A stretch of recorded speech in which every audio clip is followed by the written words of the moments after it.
各位同學大家好啊，歡迎翻嚟我哋嘅 channel 啊。咁啊喺我哋 Bio Intensive 徒手教學嘅位置咧，我哋嚟到第18課啦。咁啊喺18課咧，我哋快速同大家講下18課 homeostasis 即係體內平衡究竟發生緊啲咩事咧。咁啊開始之前進入我哋嘅感謝環節。この番組はこれはスポンサーの協でお送りします。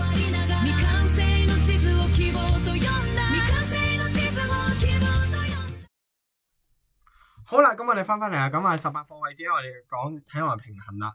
咁啊其實有幾樣嘢我哋係要平衡嘅。咁啊第一樣係 body temperature 啦，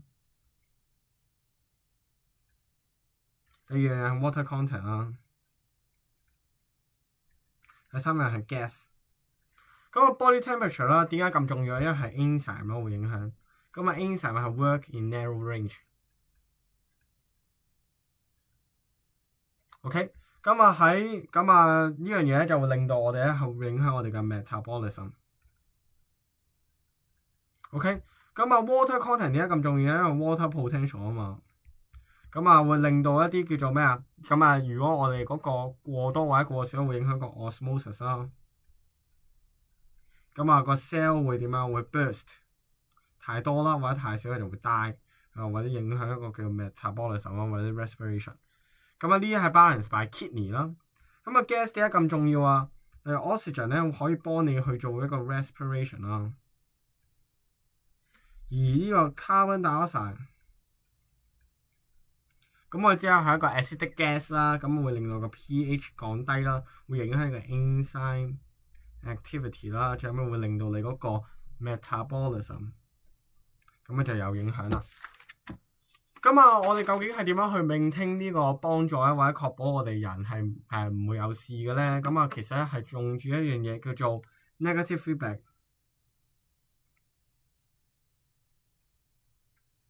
咁啊，其實呢個 loop 咧係要通過幾樣嘢嘅。第一樣嘢叫做 receptor， 第二樣嘢叫做 control center， 第三樣叫 effector。OK。咁啊，首先咧，我哋有一個 receptor detect 到一個唔同啦，咁咧之後咧就會 send 去一個 control center compare with set point， 即係一個基準值啦，一個基值啦。咁例如佢高咗嘅，咁咧高過個 set point， 咁咧就會做翻啲嘢令到佢低翻啦。咁咧呢個就叫一個 negative mechanism。咁啊，其實呢一課咧最緊要就係講一樣嘢，就係 glucose。我哋人點樣面對 glucose 嘅改變咧？佢有啲轉變。咁啊，所以咧有兩樣嘢，我哋咧就係通過咧我哋嗰個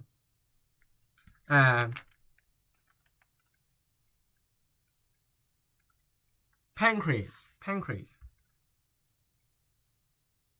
咁啊就會 detect 我哋個 glucose level 啦，同埋 respond 咧就係 respond 去分別兩種嘢嘅。第一種嘢叫 insulin， 第二樣叫 glucagon。insulin 個作用其實好簡單。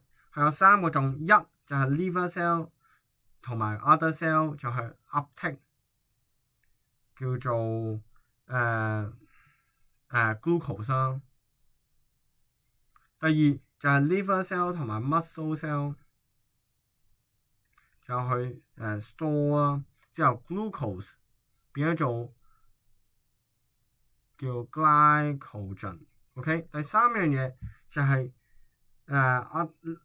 body cell 去 use up 呢個 glucose， 一個叫佢攞咗佢，一個叫佢用咗佢。之後咧就叫肌肉同埋 liver cell 就係將佢啲glucose 咧就叫做變咗做 glycogen， 咁就 store 喺嗰度。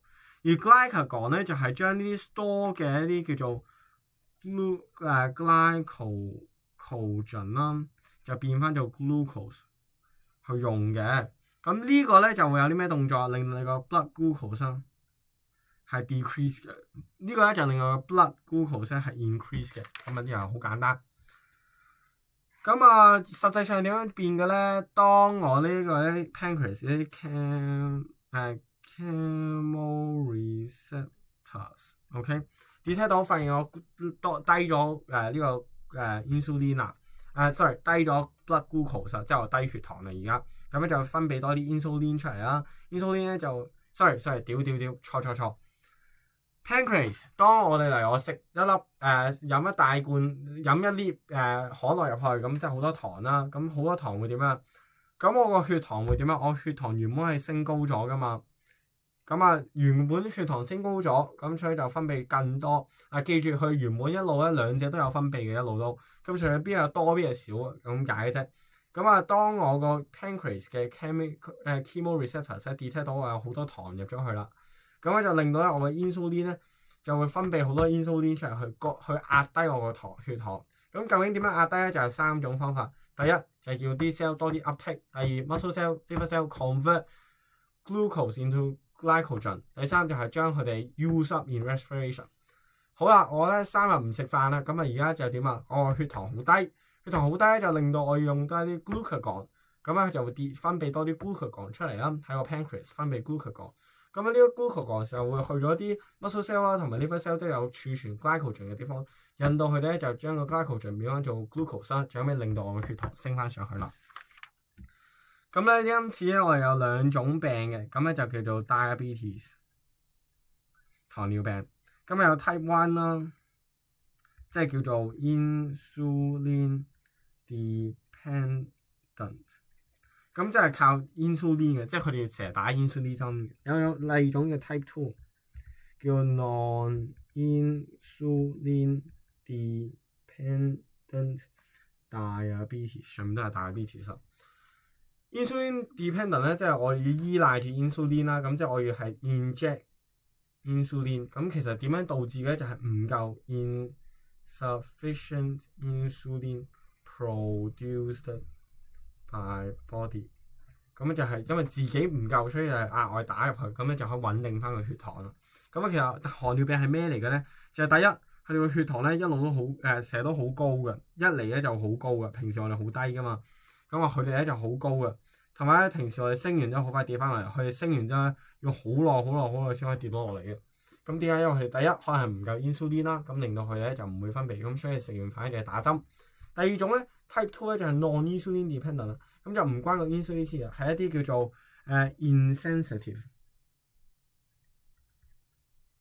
即係佢哋唔 sensitive 啊，即係我就算有好多 insulin 喺個 blood 入邊咧，佢都冇反應。咁點解咧？可能係佢冇 receptor 啦，即係我覺得啲 insulin 但係冇 receptor 喺度。咁問題係啲 insulin 釋放咗出嚟，咁我即係我有個 order 出嚟，咁但係冇人聽嘅，咁咪令到個 blood glucose 降唔到落嚟咯。咁呢個就係個問題啦。咁所以咧就冇辦法醫嘅呢樣嘢，咁就唯有係食少啲叫GI low GI food 低嘅升糖指數食物，咁咧就去協助佢。咁第18課好短，咁咪就嚟到第19課比較長嘅位置啦。